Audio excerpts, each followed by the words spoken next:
Welcome, everybody. I am super excited for today's conversation. Joining me is Nuno Tavares, an agency founder, coach, AI expert, and educator.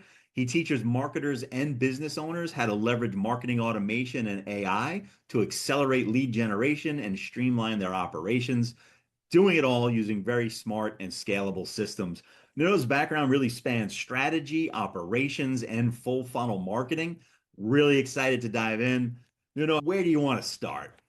I'll start in the state of everything, right? So Yeah. right now the market's kind of exploded, AI everywhere. Everybody's kind of getting freaked out. Some people are really accepting it. They're on this scale of, I love AI, I use it every day in my life. And then we have what the human resistance curve that's always going to be hit that some people are just delaying into the fact. So I first want to break a couple myths out there for anybody listening to the call. I've been obsessed over the last, I probably say good 25 years to just move people forward in a very good direction as far as anywhere that they might be stuck on. And I've like tripped on technology per se, my love for technology and helping people blend it together. And it really promoted us to that move forward path that we're talking about, to move forward with technology to help you do whatever it is that you're doing in your business and your passion, your love, whatever you want to really do out there. I have a strong and incredible belief that I believe technology is what can do that for you and propel you to do it faster, smarter, automated. Technology helps me do a lot of things. I have Yeah. four businesses that I run, which I'm passionate about, and they all feed into each other. A lot of them operate on by themselves. There's really nothing much that I do. I have a small team. I've been operating for 15 years part-time. I used to work in the corporate space for 25 years. I worked for Fortune 100 companies like Bank of America, Capital One. I held positions, had thousands of people under me, managers, workers. I always had a part-time gig building websites. Long story short of it, my mom and my dad really come from a poor background. I come from a very poor background.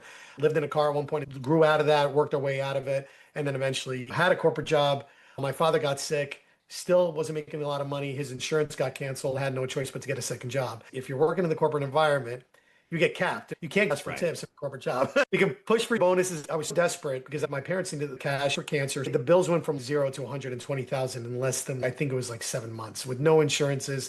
Crazy. Treatments were getting delayed. It was crazy, right? So you get desperate to the point, and I really truly believe out of desperation comes a lot of incredible stories. And I'm Hmm. not saying mine is the best or the worst.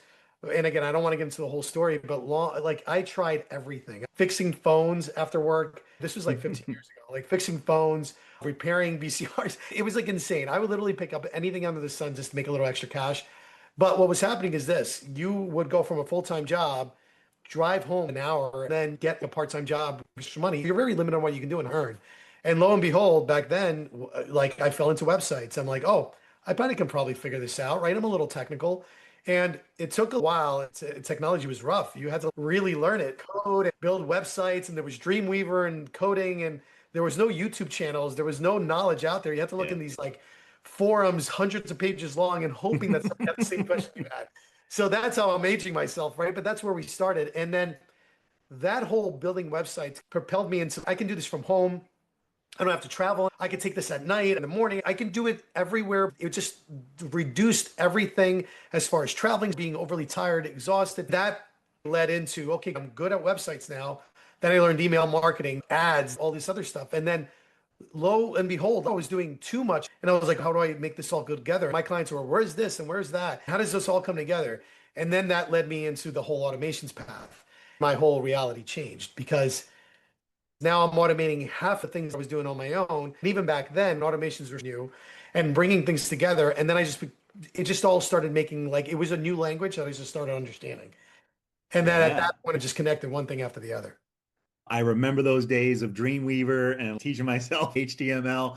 It is a different world now for sure. My start was similar. It was like websites was the first thing. And then instead of going, you made it to automations, I went SEO. It was a different direction off of the That's right. website. So I definitely resonates with your experience. I'm sorry you had to go through that. It should never happen, but hopefully some good came out of it. It looks like you've got a lot of great things going on now. It did. That propelled me to make enough money to help my parents. We paid it off in a year, which at the time, 15 years ago, that was a big deal. We managed to pay it off in a year. Me working the two jobs, I just got used to it. I started excelling on my corporate job. On the agency side, I built systems to run on its own, and it just took off. Because I was under the corporate ladder, I couldn't promote my agency because there might have been NDAs that Right. might be breaking. So at some point in time, my wife comes into the office. She's, it's been close to 15 years. Are we gonna Pick one. We were doing well, no reason to have both. We decided to take the leap, let go of a 25-year corporate career and strictly focus on the agency. And that agency grew into 4 businesses and so forth and so on. And what I'm really passionate about, educating people about technology, making it easy for anybody, trying to put as much education out there for free. I have a pretty active YouTube channel. I say pretty active in my world. It's like 21,000 people. Like I said, it's not really that big yet, but That's good size. It's not Mr. Beast, but you're doing pretty good. yeah, but it does it does allow me to impact more people than Yeah. just having 1,000. It's becoming a good source for education. I teach primarily on automations and a system called GoHighLevel. We're teaching NAN, an automation system. We're trying to educate people from the ground up. We have like playlists that literally are full-fledged courses. There are people charging thousands of, we're giving it away.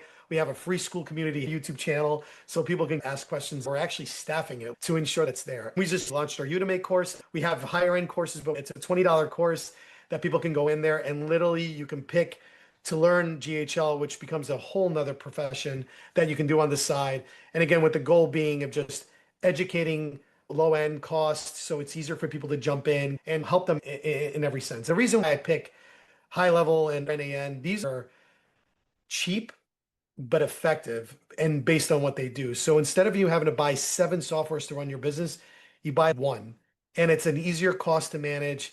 There's a lot of you can learn, Brian. You can go SEO, automation, ads, Mm. you can do it all from one software. So that's why we picked one. Once you learn that one, you understand how the whole marketing Yep. connection works. I know what an email campaign is, what a funnel is, what a pipeline is, all in one tool, which makes it easier. I now can help people start their businesses sooner, get their businesses automated sooner because it's just an easier program. And if people are like, oh, Yep. I don't have $100 or $900, it's okay. Start with the 30-day free trial. Try to get your first customer, let it pay for itself. Here's a $20 course, or here's a free YouTube channel that's going to get Yep. you completely automated and going. Yeah. And that's what we want to. What can I teach that's easy to implement, low on the cost variable, but then still provide massive amount of potential for money? And at the rate that AI is expanding, you want to have a good idea that if you use AI and are not against it, are going to take over our jobs? No, but AI is going Yep. to take over the jobs of people that don't use AI. We're trying to kind of help reduce friction. We have 80-old people in our groups. We have people that have never touched technology. We have people that own pizza shops, all the way to people that own like multi-massive $1 million agencies. Everybody's in there, everybody's helping out, and everybody's trying to go to that one goal of like, how can this make my life easier? How can I make money out of this? How can I sustain the life that I want? And that's the ultimate goal. So between That's YouTube awesome. channel, between we even have a newsletter that has a ton of information. Like I don't know of any other way that I can spend and get information out there at the pace that I'm at. I'm already in the hole when it comes to as much as we give out. But it's really important for me and my team. I believe whatever business you're in, marketing, self-employed, corporate, and you're Mhm. trying to break out and you want to do something on the side, like a little side hustle, technology is one of the best ways to go. You can do it from anywhere. You can do it remotely. Half of my years now, because I've worked up to this, I have a house on an island. I'm in New Jersey most of the time, but 3 months out of the year, Mhm. I'm enjoying life. All my community knows that I'm there because that's what I worked up. That was a lot of blood, sweat, and tears to get there. But that's Yeah. because I'm technology. I can just pick up my laptop and go. And there's Yep. no, my kids Yeah. love it, wife loves it. It just gives a lot of flexibility in moving in. And mind you, you're talking to a guy that used to have a 2 to 3 hour commute. So Yeah. I did that for years.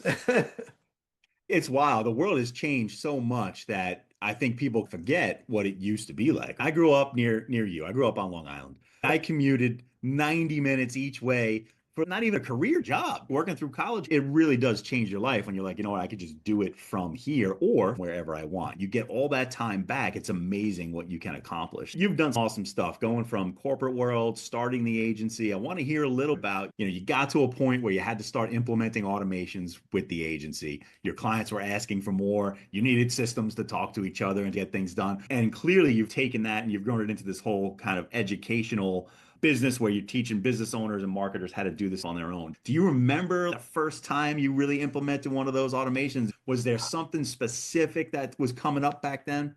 I was notoriously bad at answering emails because of my schedule. My schedule was 5 a.m., 6 a.m. I was out the door. commuting for an hour. I can't answer emails driving a car, especially in New Jersey traffic. I got into the corporate world. You couldn't be on your cell phones, 9 to 5, always in meetings, heavy workload. I was an Yeah. executive. It wasn't like an easy job. I could just sit at my desk and do nothing all day. There was always something going on. So I didn't have a chance to do anything. Another 3 hours to commute. Sometimes I won't get to my email until 8 at night. Yeah. So I started automating a lot of my email responses, started automating and like literally an email come in, people will get a choice. What is this? Emergency, not emergency, whatever it was. If it was an emergency, I got it to where it would shoot me an email in my regular, like in another email box that I knew was the emergency box. I started then creating little systems for myself that I knew. I started checking emails during lunchtime, had my laptop, I would go to a Starbucks, I would answer things and work on them. And then it led from that to my sales became automated, my contracts became automated, my daily routine became automated, my daily huddles with my team came in. This was before all these things were out. So I had a voice before voice was really out. We were recording and sending recordings over. It was wild. Some things I came up with beyond allowed me to do a lot. Now I run about 4 businesses altogether. I do quite a bit of coaching for some of the bigger players in the marketing space. Some of them I've been coaching for 6 years, 4 years, 3 years. Love it. It's one of my favorite passions. I love teaching and educating. My automated marketer brand falls into education. Then we have a rapid active marketing agency that I've had forever, blended in from a previous agency. We melded it together. Now that agency handles only by referral. That whole education passion I wanted to take further. I come from a different country. When I first came here, that's like we're living in the car kind of came in. We came in, all the green cards, all legal, but apartments were expensive, cars were Sure. expensive, and we ran into trouble there. Like we just couldn't afford both and had to end up peaking the car because it was the only way they would take us from back and forth for jobs or whatever else. I have a passion. We give opportunities and passions to this country. We've also been doing it to other countries. We run programs in other countries that basically train individuals for free for 3 weeks. They work on projects. Anybody that assigns us projects, we take them in. And we now have a staffing agency called Architects that we basically have marketing tech professionals there.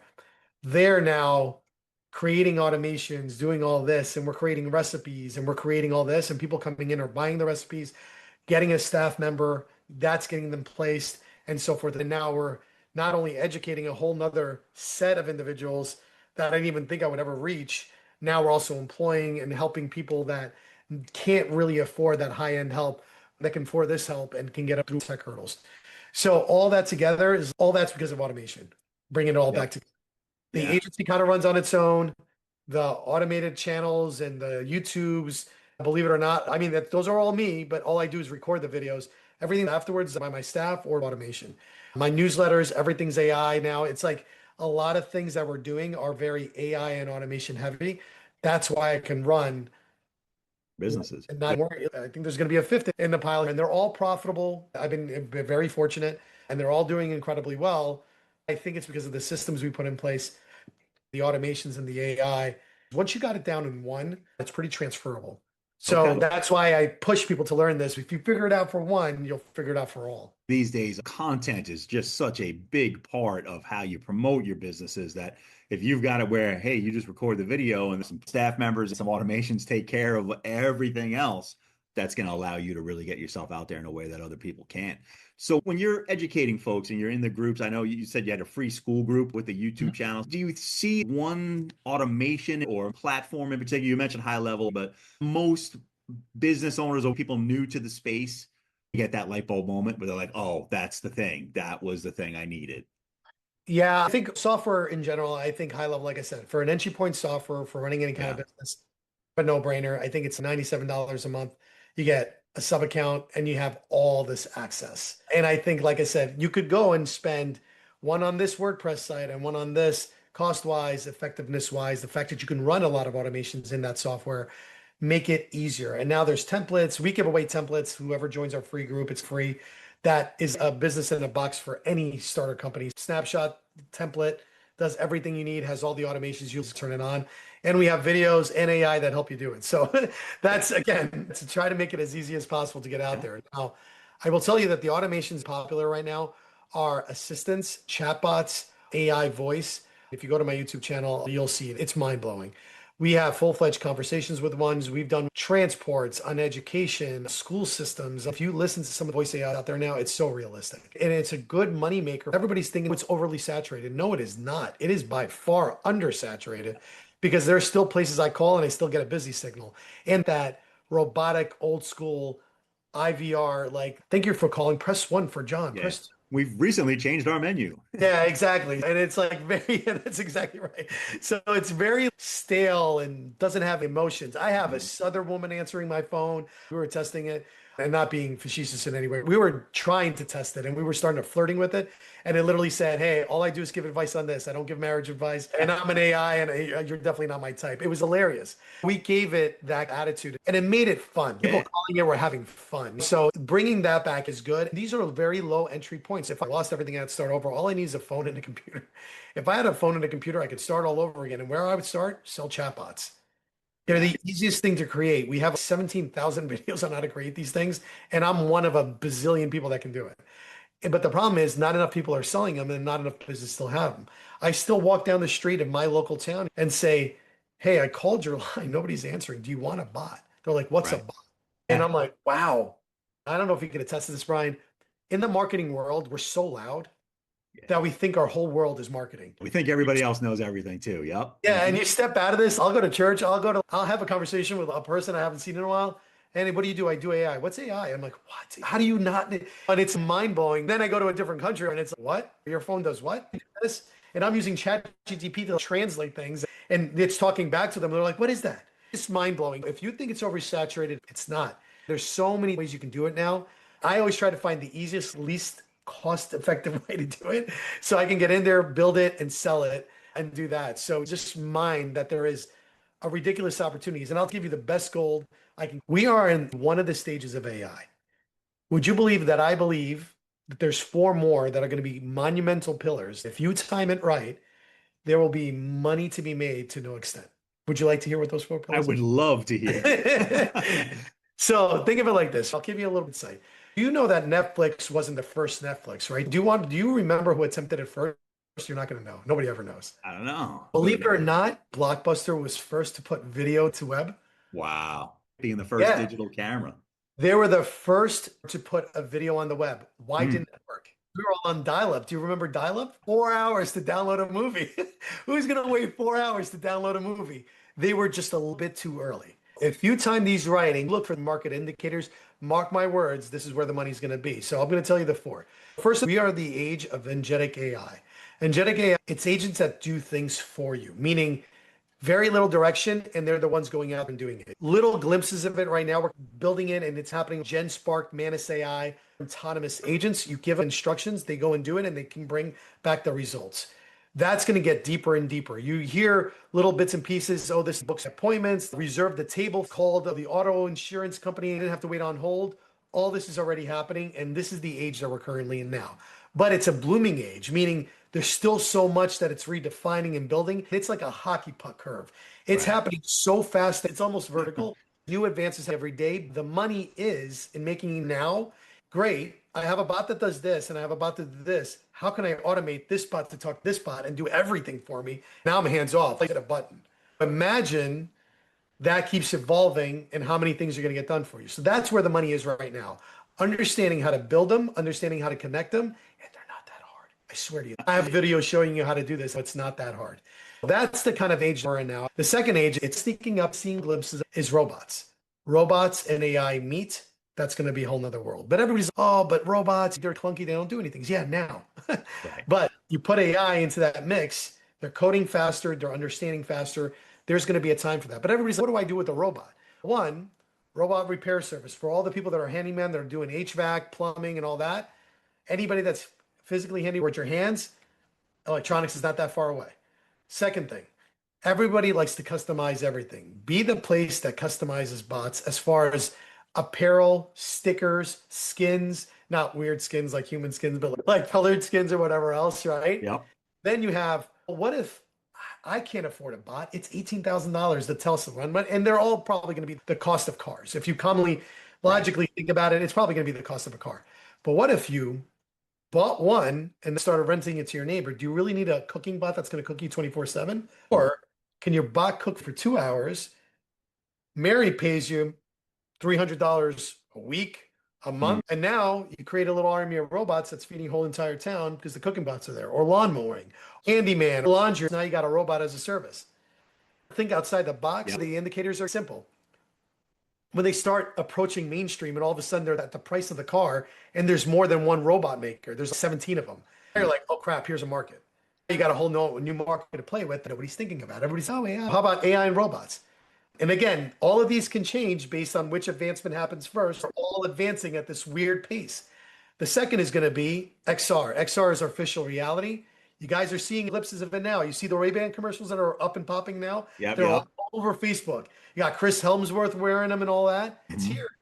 Two things they have to solve: make the glasses skinny, got to make the battery a little longer lasting, and not burn your ear off. So once they figure those two things out and they're that close, you're going to be walking down the grocery store. Hey, I need a meal tonight. It's going to start coming through.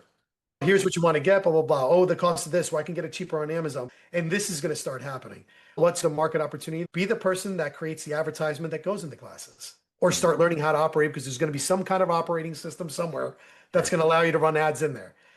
Collect reviews. Review generation is vital. You want to see XR early stages? Take Google Maps, go to a town like New York or any big town, put on live view, start scanning your phone around. You're going to see reviews pop up left and right, and you're going to see the image of the place there. Menus are going to come. Advertisements are going to come. All that's going to come. It's already on your phone. Mark my words for it. Go to Google. Next time you're in a city, do live view. There's a button that says live view. And anytime you walk to a store that has a review, it's going to pop. Help stores get reviews. Yeah. Still a market for that. You're an old SEO guy. That's like the best market. Yep. Then you have, and again, these are ideas. And when classes get smaller, ads start picking up at the pace they're picking up now, and you're going to start seeing everybody's going to start wearing them. And they're going to, that's going to be the new livelihood. Then they'll move to contacts and all that crazy stuff. You got wearable tech. It's already in little pieces. You got your Aura rings. You got your wearable vest. I don't know if you've ever seen the X Talks that people wear the vest. It tells you your mood. Imagine going into a place, and the second you walk in there, it adjusts to your light, temperature, mood. Be the person that picks the moods, that installs the moods, that gives them the options into doing that. Be the person that markets for something like that. Be the person that can fix it. If, again, you're a handyman. Handymans are not going to go away anywhere. If anything, there's going to be a massive lack for them, and we're going to need a ton of them as this progresses. Then we have wearable tech. We have the XR. We have that. The last bit of pieces, because we went over 4, I'll say it's the reverse. At some point in time, believe it or not, and I went to a bunch of analysts, there is something called a human resistance curve. It happens with everything. Human resistance curve happens with cars. It happened with computers. It happened with everything else, where everybody's no. And eventually that curve will hit a no. And guess what happens? A little group of population will want to get things from humans. So start looking for things like certified by a human, made by a human. Oh, there's going to be a whole brand new market for that. It's not going to be a brand new market. It's going to be a regurgitated market like bell bottoms. Yep. Bell bottoms have come back how many times, Brian? Yeah, it's like going for a horseback ride. We just do that for fun now. Then it's going to come, and that's where art is going to be valued more. Copywriting, words on pages, books are going to have to be certified. And that's already happening now. It has an AI detector now. There is so much money to be made in these next 4 or 5 evolutionary waves if you're getting them at the right time. And it's just looking for indicators. Oh, I see this happening, and just being very aware. I've been fortunate to jump on things when the indicators are up. My timing's been right on a few of them. Some of them made it a little too early, but I gradually grew into it because I knew they were still going to take off. Place some bets on there. So regardless of what career you're in any industry, these will all help your market. Nothing would just go alongside and help you do your thing, or propel you further because you're like, oh, I got this thing to help me now. Now I can work either faster, better, reliant. Yeah, even if you're not looking to start your own business or do your own thing, just knowing how to use these tools are going to help you out in your career. They're going to make you more efficient. Your boss is going to be like, man, look at how much this person's accomplishing. We're talking raises, promotions. You know what's wild? I was talking to one of my old recruiters who was doing recruiting for Capital One and a lot of the corporations. And he said that it is now a requirement that a lot of the analysts have to come in with Python. Like you have to know Python like it's a second language. For anybody that doesn't know, Python is the language code. It's not the hardest code, but it's still a coding. You still have to know coding. And now it's just becoming a requirement of the job, which I was like, wow, that's wild. He's, no, it's the only way because that's the only way they can communicate with the AI. And I'm like, wait a second, what do you mean communicate with the AI? Our expectation is that all our people are using AI because we want them to work faster and better. So I was like, whoa, like mind blown. I did not expect that from my corporate friends. Some of them have co-pilots, co-assistants. Some are building them inside the organization. So there's no weird information going out. It is wild what's happening in the corporate environment. So you could try to run away from it. You could try to resist it. but it is here. I would jump on and start learning a little bit about it. Don't go too crazy with that. I usually ask somebody, what are you seeing? What's coming down the road? AI pops up in nearly every one of those conversations. Nobody's gone this deep. You've shown us where this is going. Is there something inside of that you're thinking, oh, stage 4 might not be for 5, 10, 15 years? What's coming down the pipe in 12 months? Focus on bots. I think that's great Yeah, advice. Anything else out there? I think the energetic agents are really coming along from the indicators out there. I think robots have a little while to go, probably another 2 years. I do think XR will come first. And I think XR is going to be like a slight and then it's going to explode. I think it's like a couple people are going to get on it and realize how cool it is, get it functioning the right way. And then once they get it and like the marketing world breaks into that, I think XR will be the next thing. I think it literally probably another year or two, either everybody will be wearing some kind of XR glasses, like regular glasses, look that will have directions, information, translation, things helpful to the common day. Yeah. Sales, talking, emails that people can check on the fly without leaving their computers. I think that's got a quicker runway in the next 12 months. But the curves are so dramatic Yeah. that it's like I could say this and all of a sudden they figure out some crazy thing in bots and now the bots are running on unlimited energy and like all of a sudden they can store a gazillion pounds of memory. Who knows? But they're all there. If you look at the news, look up robots, wearable tech, automations, energetic agents, XR, artificial reality. There is news in all of these right now. It's coming. You can't resist it. The era of energetic agents is now because that's what ChatGPT is doing, OpenAI, Gemini, Google is doing. I don't know if you just, even today, at the time of this recording, VO3 came out and it produces movies. You got to go, you got to do it. It literally is the most fun exercise you'll have right now. And by the time it airs, it might be VO5. It's complete video generation by Google. It's literally movie quality. Wow. Completely made up, all virtual. It's insane. It's like text to video. Yeah, it's insane. So you go in there, you put in a little idea. The video that comes out is ridiculous. It's so advanced. We knew this was a year of video. They just broke another barrier that put it all together. But that's what I'm saying. Look at all those 4 things I just talked about. You'll see it at some point. I'm telling you, the human resistance will be. We'll have this conversation maybe 3 years from now. I think you see it in little spots already. People are like, oh no, I don't trust that AI. No, I want to talk to a regular person, which I understand. There's always a little bit of resistance. So you see the seeds of that. It's definitely going to come about. This conversation has been amazing. I really appreciate you sharing your expertise. You've mentioned your YouTube channel. Where can people find you online?